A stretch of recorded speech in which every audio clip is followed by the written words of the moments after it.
Assalamualaikum warahmatullahi wabarakatuh. Para pengajar yang terhormat, para penyusun modul yang saya banggakan, kita lanjut pada video ketiga tentang Fogg Index atau teori mengukur keterbacaan alinea. Jadi bisa kita lihat ini adalah laman Fogg Index kalau kita ingin melihat bagaimana satu alinea itu dianggap atau dibaca atau readability-nya di mata mahasiswa. Bapak Ibu sekalian, jadi Fogg Index atau kita katakan dengan pengukuran alinea. Rumus alinea efektif kalau kita lihat di sini, kalau Bapak perhatikan di sini ya, ini. Jadi Fogg Index ini adalah rata-rata jumlah kata per kalimat.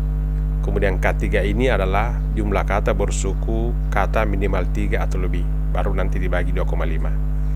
Kalau Fogg Index-nya hasil itu lebih besar dari 15, maka menurut riset hasil penelitian 50% pembaca akan bingung. Tapi kalau Fogg Index-nya di atas 20, maka 80% pembaca akan tersesat. Nah, ini kita akan lihat bagaimana cara kita melakukan pengukuran alinea atau readability-nya. Ini contoh paragraf ya yang kita akan lihat.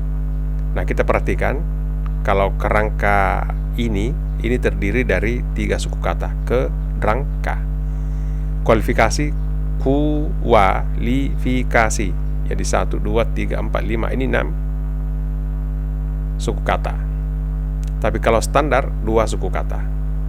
Nah, kalau kita menghitung kakaknya, ini kan kita hitung 1, 2, 3, 4, 5, 6, 7, 8, 9, 10, 11, 12, 13, 14, 15. Jadi ini ada 15 kata pada satu kalimat. Jadi ini kakaknya. Nah, ini semua kalimat kita hitung di sini berapa kata per kalimat, itulah rata-rata kakaknya. Lalu kita hitung berapa jumlah kata yang bersuku kata 3. Nah, setelah kita lihat jumlahnya di sini, ya ini, maka kita hasilnya bahwa kakak itu rata-rata 12 kata, ya hampir 13 kata per setiap kalimat. Kemudian K3-nya itu ada 55 kata.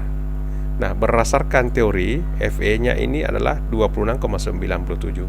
Karena lebih dari 26, maka pembaca yang membaca paragraf atau letter tersebut itu akan tersesat.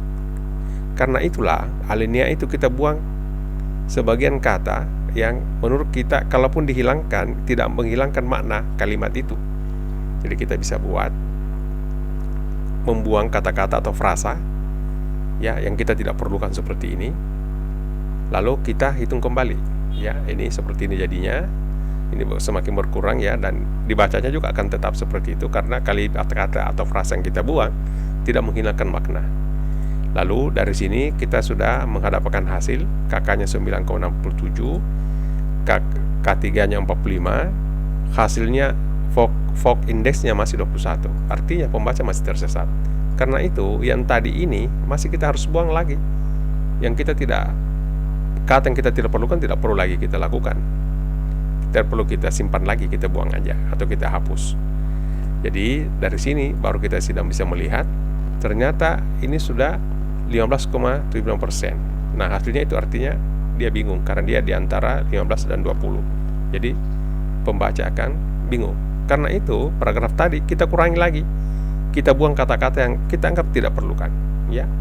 Dan hasilnya ini bisa kita lihat seperti ini. Ini sudah 14,8. Artinya 2 di bawah 15. Nah, inilah baru pembaca akan paham.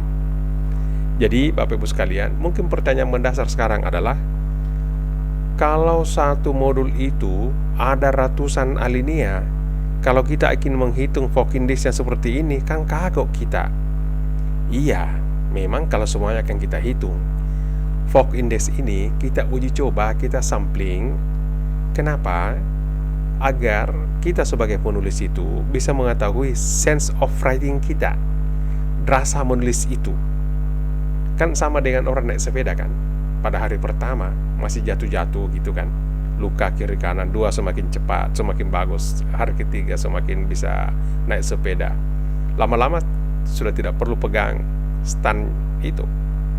Sama dengan menulis. Mungkin paragraf yang kita uji 1, 5, 7, 9 alinea. Kalau 9 alinea kita sudah uji Fogg Index-nya, maka kita sudah bisa menemukan sense of writing dalam diri kita. Ini setidaknya pada pengalaman diri saya pribadi. Jadi ini hanya persoalan kemauan untuk melihat sense of writing kita. Kan kita diingatkan, kalau Anda bisa menulis dalam 7 kalimat, ya jangan tulis dalam kalau Anda bisa menulis dalam 7 kata, 1 kalimat Anda bisa tulis dalam 7 kata, jangan tulis dalam 9 kata, kan seperti itu. Jadi kita bicara tentang struktur kalimat, efisiensi, keterbacaan dengan menggunakan teori Fogg Index. Para penonton video sekalian, semoga video singkat ini membawa manfaat yang baik bagi kita sebagai pengajar di manapun kita berada, khususnya di pendidikan tinggi, sehingga apapun yang kita tulis, kita bisa ukur keterbacaannya dengan menggunakan teori Fogg Index tadi. Semoga bermanfaat. Wassalamualaikum warahmatullahi wabarakatuh.